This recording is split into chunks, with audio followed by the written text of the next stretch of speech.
ಎಲ್ರಿಗೂ ನಮಸ್ಕಾರ. ನಾನು ಆಗುಂಬೆ ನಟರಾಜ್. ನಾನೊಬ್ಬ ಬರಹಗಾರ. ನಾನು ಸುಮಾರು ಒಂದು 40 ಪುಸ್ತಕ ಬರೆದುಬಿಟ್ಟಿದ್ದೇನೆ, ಎಲ್ಲ ಇತಿಹಾಸಕ್ಕೆ ಸಂಬಂಧಪಟ್ಟ ಪುಸ್ತಕಗಳು. ಅದರಲ್ಲಿ ಒಂದು ಪುಸ್ತಕ ರಸವೈಚಾರಿಕತೆ ಅಂತ ಒಂದು. ಈ ರಸವೈಚಾರಿಕತೆ ಅನ್ನೋ ಪುಸ್ತಕದಲ್ಲಿ 3 ಭಾಗ ಮಾಡಿದ್ದೇನೆ. ಅಂದ್ರೆ ಏನು ಅಂದರೆ ಒಂದು 31 ವಿಷಯಗಳ ಬಗ್ಗೆ ನಾನು ಲೇಖನ ಬರೆದಿದ್ದೇನೆ. ಮುನ್ನುಡಿಯಾಗಿ ವಿಷಯದ ಬಗ್ಗೆ ಗಾದೆಗಳು, ಸಂಸ್ಕೃತ ಸೂಕ್ತಗಳು, ಹೇಳಿಕೆಗಳು ಅದನ್ನು ಕೊಟ್ಟಿದ್ದೇನೆ.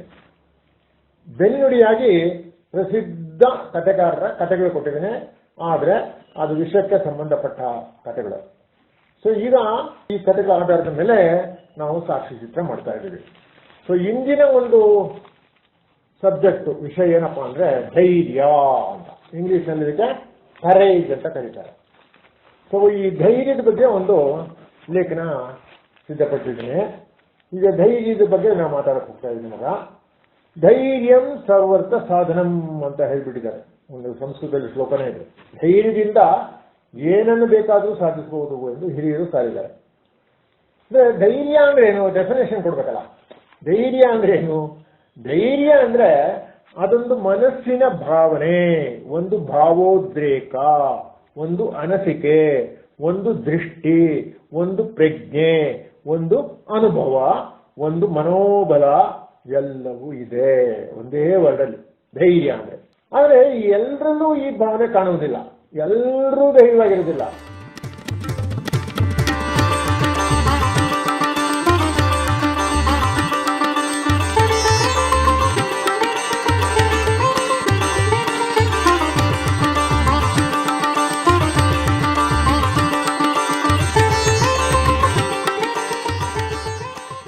ಯಾಕೆ ಇದಕ್ಕೆ ಉತ್ತರ ಹುಡುಕುವುದು ಕಷ್ಟ. ಆದರೆ ಸಂದರ್ಭಕ್ಕೆ ಅನುಸಾರ ಮನುಷ್ಯ ತನ್ನಲ್ಲಿ ಹುದುಗಿದ್ದ, ತನ್ನ ಅಂತರಾಳದಲ್ಲಿ ಅಡಗಿದ ಈ ಭಾವನೆ ತಾನಾಗಿಯೇ ತನಗೆ ಅರಿವಿಲ್ಲದಂತೆ ಹೊರಹೊಮ್ಮುವುದು ಮಾತ್ರ ದಿಟ. ಯಾರು ತಾನು ಧೈರ್ಯವಂತ, ಬಲಶಾಲಿ, ಕೆಚ್ಚು ಉಳ್ಳವ ಎಂದು ತಿಳಿದುಕೊಂಡಿರುತ್ತಾನೋ, ಯಾರು ತನ್ನ ಹೃದಯವನ್ನು, ತನ್ನ ನಡವಳಿಕೆಯನ್ನು, ತನ್ನ ಆತ್ಮವನ್ನು ಶುದ್ಧವಾಗಿಟ್ಟುಕೊಂಡಿರುತ್ತಾನೋ, ಯಾರು ತನ್ನ ಒಳೆಯತನವನ್ನು ಎಲ್ಲರಿಗೂ ತೋರಿ ಸಾತ್ವಿಕ ಜೀವನ ನಡೆಸುತ್ತಿದ್ದಾನೋ ಅವನು ಯುದ್ಧರಂಗದಲ್ಲಿ ಕಷ್ಟದ ಪರಿಸ್ಥಿತಿಯಲ್ಲಿ ಪುಕ್ಕಲುತನ ತೋರಿ ಓಡಿ ಬರುವುದುಂಟು. ಹಾಗಾದ್ರೆ ಈತನು ಪುಕ್ಕಲ, ಹೇಡಿ ಎಂದು ಕರೆಯಬೇಕೆ? ಈತನ ತಪ್ಪಾದ್ರೂ ಏನು? ಈತನ ತಪ್ಪು ತನ್ನ ಸ್ಥೈರ್ಯವನ್ನು ಅಪಾಯದ ಸಮಯದಲ್ಲಿ ಕಳೆದುಕೊಂಡಿದ್ದು. ಎಲ್ಲಾ ಆವೇಶ, ಭಾವೋದ್ರೇಕಗಳಂತೆ ಧೈರ್ಯವೆಂಬ ಆವೇಶವನ್ನು ಕೆಡಿಸಿ ಕೀಳ್ಮಟ್ಟಕ್ಕೆ ತರಬಹುದು. ತನ್ನ ಕೆಟ್ಟ ಹಠ, ನಂಬಿಕೆ, ಭಾವನೆಗಳನ್ನು ತನ್ನದೇ ಸರಿಯಾದ ಅನಿಸಿಕೆ, ತನ್ನದೇ ಸರಿಯಾದ ಧರ್ಮ, ತನ್ನದೇ ಸರಿಯಾದ ಉತ್ತಮ ಮಾರ್ಗ, ತನ್ನದೇ ಶ್ರೇಷ್ಠ ವರ್ಗ, ಜಾತಿ ಎಂದು ಸಾರಿ ಅಂತಹ ಭಾವನೆಗಳನ್ನು ಇನ್ನೊಬ್ಬರ ಮೇಲೆ ಹೇರಿ ಅವರನ್ನು ಶೋಷಣೆ ಮಾಡಿ ತುಳಿದು ದುರ್ಬಲರನ್ನಾಗಿ ಮಾಡಿ ಸೆಳೆಬಡಿಯುವ ಕಾರ್ಯಕ್ಕೆ ಧೈರ್ಯದ ಕೆಲಸ ಎಂದು ಹೇಳಲಾಗುತ್ತಿದೆಯೇ? ಧೈರ್ಯವನ್ನು ಕೀಳ್ಮಟ್ಟಕ್ಕೆ ಇಳಿಸುವಂತೆ ನಾವು ಸಂಗೀತ, ಸಾಹಿತ್ಯ, ಧರ್ಮ, ಸಂಸ್ಕೃತಿ, ನಡವಳಿಕೆ ಎಲ್ಲವನ್ನೂ ಕೀಳ್ಮಟ್ಟಕ್ಕೆ ಇಳಿಸಬಹುದಲ್ಲವೇ? ಇಂತಹ ಉದಾತ್ತ ಗುಣವನ್ನು ಕೆಟ್ಟ ಉದ್ದೇಶಗಳಿಗೆ ಉಪಯೋಗಿಸುವ, ಪರಿವರ್ತಿಸುವ, ಸಾರುವ ಶಕ್ತಿ ಮನುಷ್ಯನಿಗೆ ಇಲ್ಲದೆ ಮತ್ಯಾರಿಗೆ ಇರಲು ಸಾಧ್ಯ? ಜೀವ ಉಳಿಸುವ ಮಹತ್ತರ ಕಾರ್ಯವನ್ನು ಮಾಡಿ ಔಷಧಿಗಳನ್ನು ಕಂಡುಹಿಡಿದು ಅವನ್ನು ತನ್ನ ಮೇಲೆ ಪರೀಕ್ಷಿಸಿಕೊಂಡ ಉದಾತ್ತ ಧೈರ್ಯವನ್ನು ನೋಡುವಾಗ ಮನುಷ್ಯ ತನ್ನ ಶಕ್ತಿಯನ್ನು ಜನ ಉಪಯೋಗಿ ಕಾರ್ಯಕ್ಕೆ ಹೇಗೆ ಬೆಳೆಸಿಕೊಂಡ ಎಂದು ಆಶ್ಚರ್ಯವಾಗುತ್ತದೆ. ಇದೇ ಮನುಷ್ಯ ವಿಷಾಣುಗಳನ್ನು ಪ್ರಯೋಗಾಲಯಗಳಲ್ಲಿ ಬೆಳೆಸಿ ಯುದ್ಧರಂಗದಲ್ಲಿ ತನ್ನ ಜಾತಿಯವನನ್ನೇ ನಿರ್ವಂಶ ಮಾಡುವ ಕಾರ್ಯಕ್ಕೆ ಯಾವ ಧೈರ್ಯವೆಂದು ಕರೆಯಬೇಕು? ಪ್ರಪಂಚಕ್ಕೆ ಪ್ರೇಮ, ಶಾಂತಿಯ ಮಂತ್ರ ಸಾರಿ ಜನರ ಕ್ರೂರ ಅವಿವೇಕತನ, ತುಚ್ಛತನ, ಮೂಢತನ, ದುರಭಿಮಾನ, ದ್ವೇಷ, ಶತ್ರುತ್ವ, ಹಗೆತನಗಳ ವಿರುದ್ಧ ಧರ್ಮೋಪದೇಶ ಮಾಡಿದ ದಿವ್ಯ ಪುರುಷ, ಅವರಿಂದಲೇ ಹತನಾದ ಧರ್ಮ ಗುರುವಿನ ಧೈರ್ಯಕ್ಕೆ ಏನೆಂದು ಕರೆಯಬೇಕು?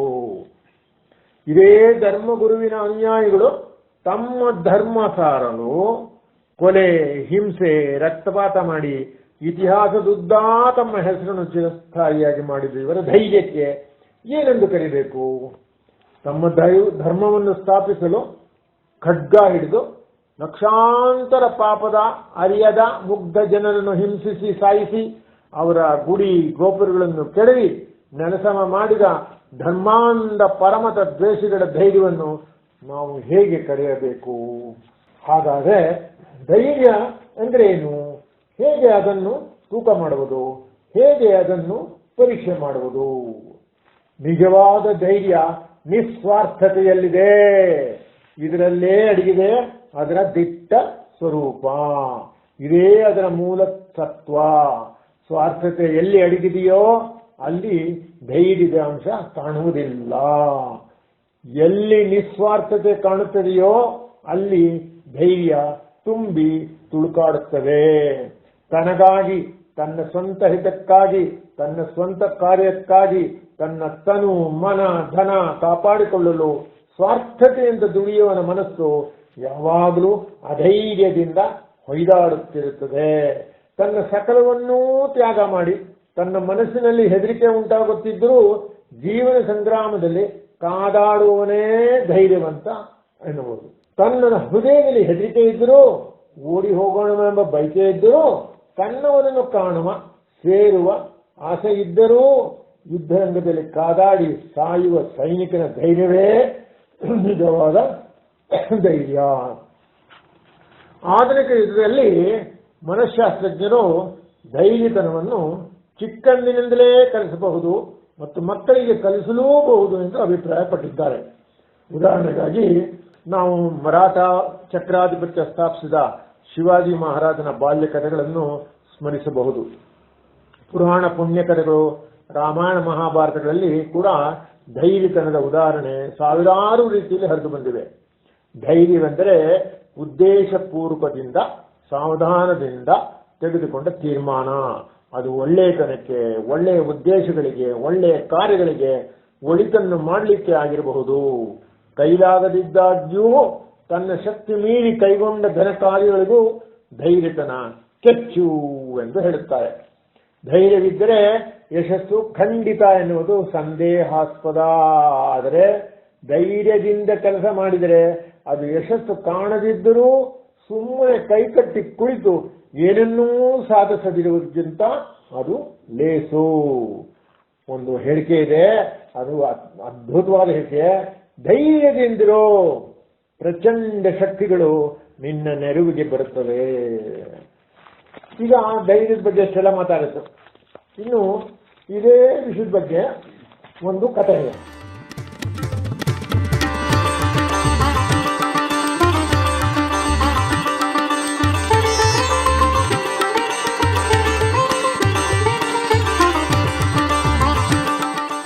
ಕಥೆ ಹೆಸರು ದುಲ್ಲಾ ಭಟ್ಟಿ ಅಂತ. ಇದನ್ನು ಬರೆದವನು ಬಲವಂತ ಗಾರ್ಗಿ.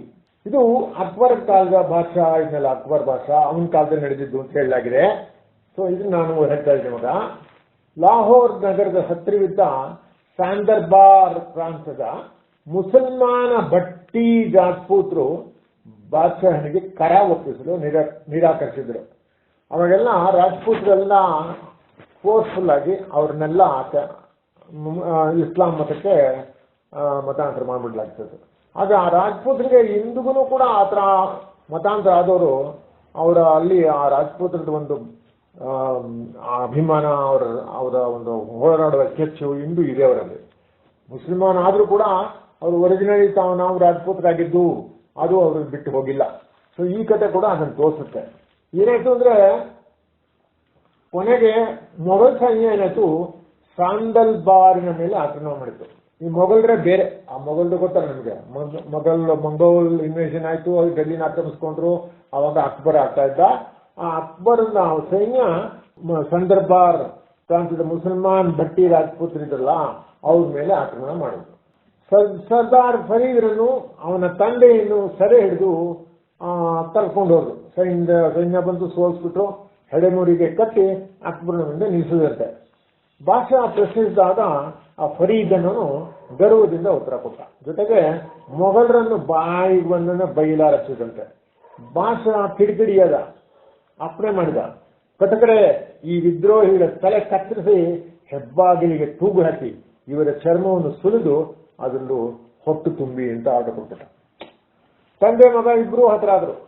ಈ ಸಮಯದಲ್ಲಿ ಫರೀದಿನ ಹೆಂಡತಿ ಲಗ್ಗಿ ಅಂತ ಅವಳ ಹೆಸರು. 5 ತಿಂಗಳಾಗಿತ್ತಂತೆ ಪಾಪ.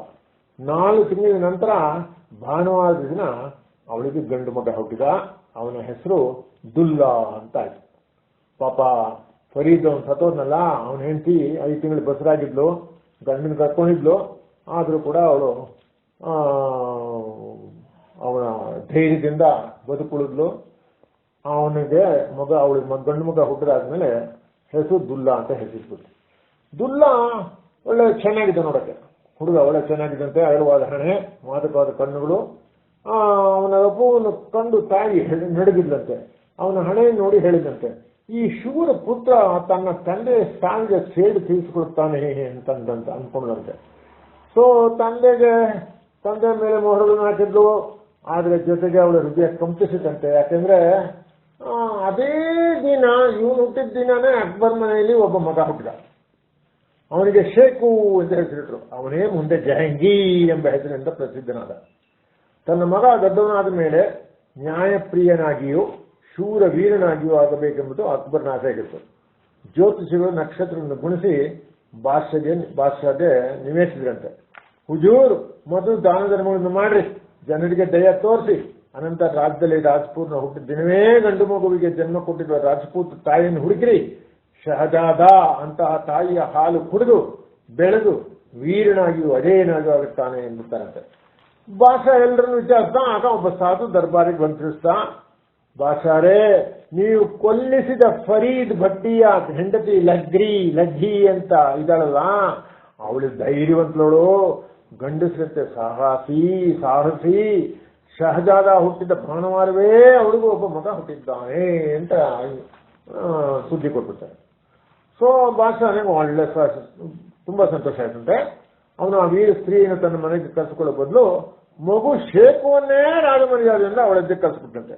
ಲಗ್ಗಿಗೆ ರಾಜಕುಮಾರನ ಬೆಳೆಸುವ ಕೆಲಸ ಹೋಗ್ತಾ ಇತ್ತು. ಅವನಿಗಾಗಿ ಒಂದು ಸುಂದರವಾದ ಅರಮನೆ ನಿರ್ಮಿತವಾಯಿತು. ಶೇಖು ಮತ್ತು ದುಲ್ಲಾ ಇಬ್ರು ಲಗ್ಗಿಯ ಹಾಲು ಕುಡಿದುಕೊಂಡು ಸೋದರರಂತೆ ಬೆಳೆದರು. ಒಟ್ಟಿಗೆ ಕುಸ್ತಿ ಆಡಿದರು, ಬಾಣ ಪ್ರಯೋಗ ಕಲಿತರು, ಕುದುರೆ ಸವಾರಿ ಮಾಡಿದ್ರು. ಆದ್ರೆ ಆ ಆಟಗಳಲ್ಲಿ ದುಲ್ಲಾ ಯಾವಾಗಲೂ ಶೇಖುವಿನ ಮುಂದಿರುತ್ತಿದ್ದ. ಇಬ್ಬರಿಗೂ 12 ವರ್ಷ ವಯಸ್ಸಾದಾಗ ಅಕ್ಬರ್ ಶೇಖು ಮತ್ತು ದುಲ್ಲಾನ ಅರಮನೆ ಕರೆಸಿದ. ವಿಸ್ತಾರವಾದ ಮೈದಾನದಲ್ಲಿ ಬೇರೆ ಹಾಕಲಾಯಿತು. ಇಬ್ರಿಗೂ ಬಿಲ್ಲು ಗುರಾಯಿಕೆ ಸ್ಪರ್ಧೆ ಏರ್ಪಡಿಸಿದ್ರು. ಎಲ್ಲಾರು ನೋಡಿದಂತೆ ಇಬ್ರಿಗೂ ಅದು ಆ ಕತ್ತಿ ವಸ್ತೆ ಎಲ್ಲ ನಡೀತಂತೆ. ಆದ್ರೆ ಇಬ್ಬರಲ್ಲೂ ಸ್ಪರ್ಧೆ ಏರ್ಪಟ್ಟಾಯ್ತು. ಆ ಸ್ಪರ್ಧೆಯಲ್ಲಿ ದುಲ್ಲಾ ಜಯಗಳಿಸ್ತಾನೇ ಬಂದ. ಆವಾಗ ಬೇಸರ ಆಗೋದು ಮಹಾತ್ಮ ಬಾದಶಾನಿಗೆ. ಏನಪ್ಪ ನನ್ ನಿಜ ಹೇಳು, ಲಗ್ಗಿನ ಕರೆಸ್ದ, ಏನಮ್ಮ ನಿಜ ಹೇಳು, ಏನ್ ಸಮಾಚಾರ, ಯಾಕೆ ಸೋಲ್ತಾನೆ ನನ್ನ ಮಗ, ನಿನ್ ಮಗ ಯಾವತ್ತೂ ಗೆಲ್ತಾ ಇರ್ತಾನಲ್ಲ, ನೀನು ಹಾಲು ಕುಸಿದು ಕರೆಕ್ಟ್ ಆಗಿಲ್ವೋ, ಏನ್ ಸಮಾಚಾರ ಅಂತ. ನೀನೇನ ಸುಳ್ಳು ಹೇಳಿದ್ರೆ ನೋಡೋ, ನನಗೆ ನಿನ್ನ ಪ್ರಾಣ ಸಮೇತ ಬಿಡುವುದಿಲ್ಲ ಅನ್ನೋ. ಆವಾಗ ಲಗ್ಗಿ ಕೈ ಜೋಡಿಸಿ ಹೇಳಿದ್ಲಂತೆ, ನಾನು ಇವನನ್ನು ನನ್ನ ಸ್ವಂತ ಮಗನಂತೆ ಬೆಳೆಸಿದ್ದೇನೆ, ನನ್ನ ಮೊಲೆಯನ್ನೇ ಕೊಟ್ಟಿದ್ದೇನೆ, ನನ್ನ ತಪ್ಪಿದ್ರೆ ಇಷ್ಟೇ, ಬಲಭಾಗದ ಎದೆಯನ್ನು ದುಲ್ಲಾನಿಗೂ ಎಡಭಾಗದ ರಾಜಕುಮಾರನಿಗೂ ಉಣಿಸಿದ್ದೇನೆ ಅಂತ. ಸರಿ ಬಿಡು, ಏನು ಆಯ್ತಲ್ಲ ಅಂತ ಕ್ಷಮಿಸ್ಬಿಡ್ತಾನಂತೆ, ಸುಮ್ಮನೆ ಇದ್ಬಿಡ್ತಾನಂತೆ. ಆವಾಗ ಎಲ್ಲ ಕೊಟ್ಟು ಮಿಠಾಯಿನ ಒಪ್ಪಿಸಿ ದುಲ್ಲಾನಿಗೆ ಇಸ್ಲಾಂ ದೇಶ ಕೊಟ್ಟು ಅವನು ಒಳ್ಳೆ ಮಾತು ನಡೆಸೋಕೆ ಕೇಳ್ಕೊಂಡಂತೆ. ಏನಾಯ್ತು, ಕಾಜಿ ಹತ್ರ ಹೋಗಿ ಯಾವ ಪಾಠ ಇದೆಲ್ಲ ಇಸ್ಲಾಂ ಧರ್ಮದ ಪ್ರಕಾರ ಎಲ್ಲ ಸಾಕ್ಬೇಕಲ್ಲ, ಹೇಳ್ಕೊಡ್ಬೇಕಲ್ಲ, ಅದೆಲ್ಲ ಮಾಡಂತೆ. ಇವನು ಮೊದ್ಲಿಂದನೂ ಹೊರಟಾಗಿ ಬಂದಿದ್ದಾನೆ, ಆ ರಾಜಪೂತನ ರಕ್ತ ಆಯ್ತು, ಅವನು ಏನ್ ಮಾಡ್ದ, ಹೊರಟ ಆಗ್ಬಿಟ್ಟ, ರೆಬಲ್ ಆಗ್ಬಿಟ್ಟ, ಅವನು ಕಾಜಿಗೆ ಹೊಡ್ಬಿಟ್ನಂತೆ, ಅವನು ಕಠಿಣ ನಿಯಮ ಎಲ್ಲ ಪಾಸ್ ಆಗಿದೆ. ಸೊ ಅಲ್ಲಿಂದ ಏನ್ ಮಾಡ್ದ, ಅವನು ಒಂದು ದೊಡ್ಡ ರೌಡಿತನ ಹಳ್ಳಿಲಿ ಶುರು ಮಾಡ್ಬಿಡ್ತಾನಂತೆ. ಅವನು ಇವ್ರನ್ನೆಲ್ಲ ಅವನ ತರನೇ ಭಾವನೆ ಇರೋ ಮನಸ್ಸಿರೋ ಹುಡುಗರನ್ನೆಲ್ಲ ಕಟ್ಕೊಂಡು ಒಂದು ದಂಡೆ ಕಟ್ಬಿಡ್ತಾನೆ. ಅವರಿಗೆಲ್ಲ ಸರ್ದಾರ ಹಾಕೋಬಿಡ್ತಾನೆ. ಸೊ ಎಲ್ಲಾರಿಗೂ ಕೀಟ್ಲೆ ತಂಟೆ ತರ್ಲೆ ಎಲ್ಲ ಶುರು ಮಾಡ್ಬಿಡ್ತಾನೆ ಹಳ್ಳಿಲಿ. ಹೆಂಗಸರು ಬಂದ್ರೆ ಬಟ್ಟೆ ಹೊಡಿಯೋದು ಮಾಡೋದು, ಅವ್ರಿಗೆಲ್ಲ ಕೀಟ್ಲೆ ಮಾಡೋದು ಇರ್ತದಲ್ಲ. ಆವಾಗ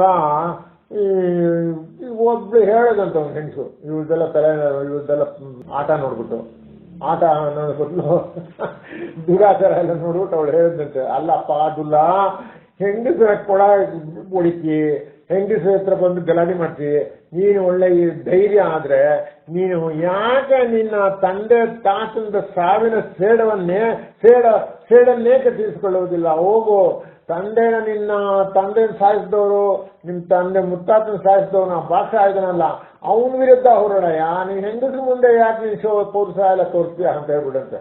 ಅದು ಅವನಿಗೆ ತಲೆ ಚಿಚ್ಚಿಡ್ಬಿಡ್ತದೆ. ಅವಾಗ ಬೆಂಕಿ ಹತ್ತೊಂಬದಾಗ್ತದೆ. ಅವನ ಹೆಂಗಸಿಂದ ದೂರ ಬಂದ್ಬಿಡ್ತಾನೆ, ಕೈಯಲ್ಲಿ ಕಠಾರೆ ಇಟ್ಕೋತಾನೆ.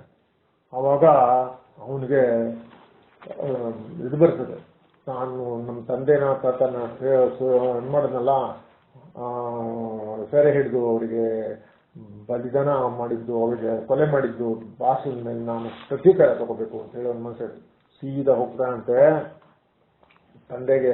ತಾಯಿ ಹತ್ರ ಹೋಗ್ಬಿಟ್ಟು, ಹೇಳಮ್ಮ ನನ್ನ ತಂದೆ ಹೇಗೆ ಸತ್ತ, ಜನ ಯಾಕೆ ನನಗೆ ಈ ಥರ ಎಲ್ಲ ಹೇಳ್ತಾರೆ, ನಿಜಾನ ಅದು ಅಂತ ಕೇಳ್ತಾರಂತೆ. ಅವಾಗ ಅವ್ರು ಹೇಳ್ತಾರಂತೆ, ಹೌದಪ್ಪ ನಿಮ್ಮ ತಂದೆ ತಾಯಿ, ನಮ್ಮ ತಂದೆ ಮತ್ತು ಉಸ್ತಾದ ಇಬ್ಬರು ಸತ್ತೋಗ್ಬಿಟ್ರು. ಇದೇ ಅಕ್ಬರ್ ಅವನ ಕೊಲೆ ಇದು ಮಾಡಿ ಯುದ್ಧದಲ್ಲಿ ಸೋಲಿಸಿ ಕೊಲೆ ಮಾಡಿಬಿಟ್ರು. ಅವಾಗ ಏನಾದರೂ ನೀನು ಏನು ಮಾಡಕ್ ಹೋಗ್ಬೇಡ, ನಿನ್ನ ಪಾಡಿನೇನು ಹಾಯಾಗಿದ್ವು. ಯಾಕಂದ್ರೆ ಎಷ್ಟಾದ್ರೂ ಅವ್ನ ಭಾಷೆ ಅಲ್ವಾ, ಅವನ ಎದುರಿಗೆ ನಾವೇನು ಮಾಡೋಕ್ಕಾಗಲ್ಲ. ಅವನ ಸೈನ್ಯ ಇದೆ, ಎಲ್ಲ ಇದೆ, ಅವನ ಬಲಿಷ್ಠ. ನಾವಾದ್ರೆ ಏನು, ನಾವು ಆರ್ಡಿನರಿ ಪೀಪಲ್ ಅಲ್ವಾ, ನೀ ಯಾಕೆ ಆದರೆ ಅವ್ನು ಕೇಳಲಿಲ್ಲ. ಅವನೇನು ಮಾಡ್ದ, ನನಗೆ ನಮ್ಮ ಅಪ್ಪ ಅಮ್ಮಂದು ಏನೇನಿದೆ ಸಾಮಾನು, ಅದು ಏನೇನು ಕತ್ತಿ ಇದೆ, ಏನೇನು ಗುರಾಣಿ ಇದೆ, ಏನೇನು ಸಾಮಾನು ಎಲ್ಲ ತೋರಿಸ್ಕೊಂತ. ಅವಾಗ ಹೋಗ್ಬಿಟ್ಟು ಹಿಂದೆ ಇದ್ದದ್ದು ಒಂದು ಮನೆಯೊಳಗೆ ಹಿಂಭಾಗದಿಂದ ಕರ್ಕೊಂಡು ಹೋಗಿ ಅದೆಲ್ಲ ಗೋಡೌನ್ ತೆರೆದ ಕಡೆ ಎಲ್ಲ ತೋರಿಸ್ತಾಳಂತೆ. ಅಲ್ಲಿ ಎಲ್ಲ ಸಿಗ್ತದಂತೆ, ಕಟಾರಿಗಳು, ಕತ್ತಿಗಳು, ಗುರಾಣಿಗಳು ಎಲ್ಲ ಸಿಗ್ತದೆ ಅಂತ. ಅದ್ರ ಜೊತೆ ಒಂದು ದೊಡ್ಡ ನಗಾರಿ ಕೂಡ ಇರ್ತದಂತೆ. ಸರಿ, ನಗಾರಿ ನೋಡಿದ ಕೂಡಲೇ ಇವನಿಗೆ ಆ ನಗಾರಿನ ಒಂದ್ಸಲ ಒಂದು ಪೆಟ್ಟ ಆಗ್ತಾನಂತೆ. ನಗಾರಿ ಮೇಲೆ ಹೊಡೆದ ಈ ಹೊಳ್ಳಿ ಕೇಳಿಸ್ತಂತೆ. ಅವಾಗ ಆ ನಗಾರಿಯ ಶಬ್ದ ದುಲ್ಲಾನ ಉನ್ಮತ್ತ ಯೌವನವನ್ನೇ ಬಡಿದಿರಿಸಿತು ಅಂತ ಬರೆದಿದ್ದಾರೆ.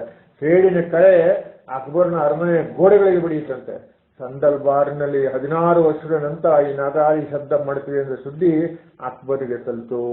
ಮುಘಲ್ ಬಾದಶಾಹನ ಮನಸ್ಸಿನಲ್ಲಿ ಸಿಟ್ಟು ಕೆರಳಿಸುವ ಎದೆ ಯಾರಿಗಿದೆ? ಸೊ ದುಲ್ಲಾ 500 ಕತ್ತಿಗಳನ್ನು ಮತ್ತು ಬದ್ದಿಗಳನ್ನು ತನ್ನ ಸ್ನೇಹಿತರಿಗಿಂತ ಮೊದಲು ತನ್ನ ತಂದೆ ತಾಯಿ ಮನೆಯವರ ಮೇಲೆ ಆಕ್ರಮಣ ಮಾಡಿದ. ಬಾದಶಾಹ ತನ್ನ ತಂದೆ ತಲೆ ಕತ್ತಿಸಿದಾಗ ತನ್ನ ಸೋದರ ಮಾವಂದರು ತಾಯಿ ಸಹಾಯಕ್ಕೆ ಬರಲಿಲ್ಲವೆಂಬುದೇ ಅವನ ಸ್ಥಿತಿಗೆ ಕಾರಣವಾಗಿತ್ತು. ಲೂಟಿ ಮಾಡಿದ ಯಾವತ್ತೂ ತನ್ನ ಬಳಿ ಇಟ್ಟುಕೊಳ್ಳುವುದಿಲ್ಲ ಪ್ರತಿಜ್ಞೆ ಮಾಡಿಯೇ ದುಲ್ಲಾ ಹೊರಟಿದ್ದ. ಅವನು ತನ್ನ ತಾತನ ಮನೆಯಲ್ಲಿದ್ದ ಹಸುಗಳನ್ನು ತೋರಿಸಿದ. ಅವನು ತನ್ನ ಹಳ್ಳಿಯ ಹಜಾಮರಿಗೆ, ಮಿರಾಜರಿಗೆ, ಬ್ರಾಹ್ಮಣರಿಗೆಲ್ಲ ಹಂಚ್ಬಿಟ್ಟ. ಸೊ ಅವನು ಒಂಥರ ದರೋಡೆಗಾರಾಗ್ಬಿಟ್ಟ. ಅವನಿಗೆ ರಕ್ಷೆದ್ ಬಿಡ್ತು. ಯಾಕಂದ್ರೆ ತನ್ನ ತಂದೆ ತಾಯಿನ ಸಾಯಿಸಿದಾಗ, ತಂದೆ ನಮ್ಮ ಮುತ್ತಾತನ ಸಾಯಿಸಿದಾಗ ನೆಂಟ್ರು ಯಾರು ಅವನ ಸಹಾಯಕ್ಕೆ ಬರಲೇ ಇಲ್ವಲ್ಲ, ಪುಕ್ಕಲ್ರ ಕೂತ್ಬಿಟ್ರಲ್ಲ, ಇವ್ರ ರಕ್ತ ಎಲ್ಲೋಯ್ತು, ಏನ್ ಧೈರ್ಯನೇ ಇರ್ಲಿಲ್ವಲ್ಲ ಇವರಿಗೆ. ಅವ್ರ ಮೇಲೆ ಸಿಕ್ಕಾಬಿಟ್ಟಕ್ಕೆ ಹೋಗಿ ನೋಡುದು ಅವನಿಗೆ. ಹಂಗಾಗಿ ಅವ್ರ ಮೇಲೆ ಹೋಗಿ ಅವ್ರಿಗೆಲ್ಲ ಹೊಡೆದು ಪಡೆದು ಎಲ್ಲ ಮಾಡಾಕ್ಬಿಟ್ಟ, ದೋಚ್ಬಿಟ್ಟ. ಸೊ ಹುಲಿ ಅಂತ ಆಗ್ಬಿಟ್ಟಂತ. ಆಮೇಲೆ ತನ್ನ ಜಿಲ್ಲೆಗೆ ಯಾರು ಹೋದ್ರು ಅವನ ಸಾಮಾನನ್ನು ಆಯುಧವನ್ನು ಕಿತ್ಕೊಳ್ತಿದ್ದಂತೆ. ಕೊನೆಗೆ ಅದು ಗೊತ್ತಾಯ್ತು, ಬಾದಶಾಹನಿಗೆ ಸುದ್ದಿ ಮುಟ್ಬಿಡ್ತು.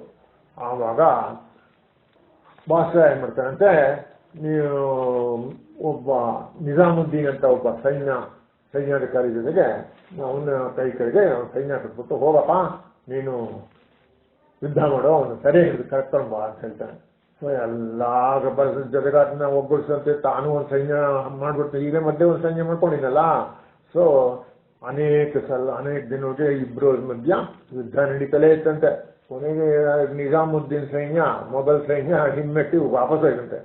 ಆವಾಗ ಅಕ್ಬರ್ನ ತಲೆಯೆಲ್ಲ ಬಿಸಾಗ್ಬಿಡ್ತಂತೆ. ಇವನಿಗೆ ಅಂತ ಇಷ್ಟು ದೊಡ್ಡ ಸೈನ್ಯನೇ ಸೇರಿಸ್ಬಿಟ್ನಲ್ಲ ಇವನು, ಇದು ಆಗೋದಿಲ್ಲ, ಇವನು ಹಿಂಗೆ ಬಿಟ್ರೆ ಕಷ್ಟ ಅಂತೇಳಿ ಕೊನೆಗೆ ಸ್ವಂತ ಮಗ ಶೇಖು ಇದ್ನಲ್ಲ ಜಹಂಗೀರ್, ಅವನು ಕಳ್ಸಿದ್ನಂತೆ. ನೀನು ಹೋಗೋ ನೋಡು, ಅವನು ಸೋಲ್ಸ್ಬಿಟ್ಟು ಅವನ ತಲೆಗೆ ತುಂಬ ಹೋಗೋ ಅಂತ ಕಳ್ಸಿದಂತೆ. ಆ ಮಗ ಬಹಳ ಬೇಸರ ಆಯ್ತಂತೆ. ಹಾಗೆ ಈ ದುಲ್ಲಾ ತಾಯಿಗೆ ಬಹಳ ಬೇಸರ ಆಯ್ತಂತ. ಹೇಳಿದ್ರೆ ಇದೇನಪ್ಪ, ಇಬ್ರು ನಾನು ಸಾಕಿದ್ದೀನಿ, ಮಕ್ಕಳಂತೆ ನೋಡ್ಕೊಂಡಿದ್ದೀನಿ ಅವನ್ನ. ಈಗ ಇಬ್ರು ಕಾದಾಡ್ತಾ ಇದ್ರೆ ಇಬ್ರು ಒಬ್ರಿಗೊಬ್ರು ಸಾಯ್ತಾರೆ, ಏನೋ ಆಗ್ತದೆ, ಇದನ್ನ ನಾನ್ ನೋಡ್ಬೇಕಾ, ಏನಪ್ಪ ಈ ತರ ಆಗ್ಬಿಡ್ತಲ್ಲ ನಂದು ಅಂದ್ಬಿಟ್ಟು ಪಾಪ ಅವಳು ಶಾಂತಿ ಭಿಕ್ಷೆ ಬೇಡ್ತಾಳಂತೆ. ಬೇಡಪ್ಪ, ನೀವು ದಯವಿಟ್ಟು ಕಾದಾಡ್ಬೇಡಿ, ನಿಮ್ಮನ್ನ ಸಾಕಿದ್ ನೀನು, ನೀನು ಅಕ್ಬರ್ ಮಗ, ನಾನು ಫರೀದ್ ಮಗ, ಇದು ನಿಜವಾದ್ರೆ ಇದಾದ್ರೆ ನಾನೇ ಬದುಕಿರೋದು ಕಷ್ಟ, ನೀವೆಲ್ಲ ಮಾಡಬೇಡಿ ಇಷ್ಟು ಹೇಳಿದ್ರೆ ಕೇಳಿದಂತೆ. ಇಬ್ಬರಲ್ಲೂ ಹೋರಾಟ ಚರ್ಚಿತ್ತು. ಸರಿ, ಯುದ್ಧ ಶುರುವಾಯಿತಂತೆ. ಇಬ್ರು ಜೋರಾಗಿ ಚೆನ್ನಾಗೆ ಯುದ್ಧ ಆಡಿದ್ರು. ಆದ್ರೆ ಎಷ್ಟಾದ್ರೂ ಅವನ ಹತ್ರ ಜಾಸ್ತಿ ಸೈನ್ಯ ಇತ್ತು ಅಕ್ಬರ್ ಇವನ ಹತ್ರ, ಜಹಾಂಗೀರ್ ಹತ್ರ. ಸೊ ಇವನು ದುಲ್ಲಾನ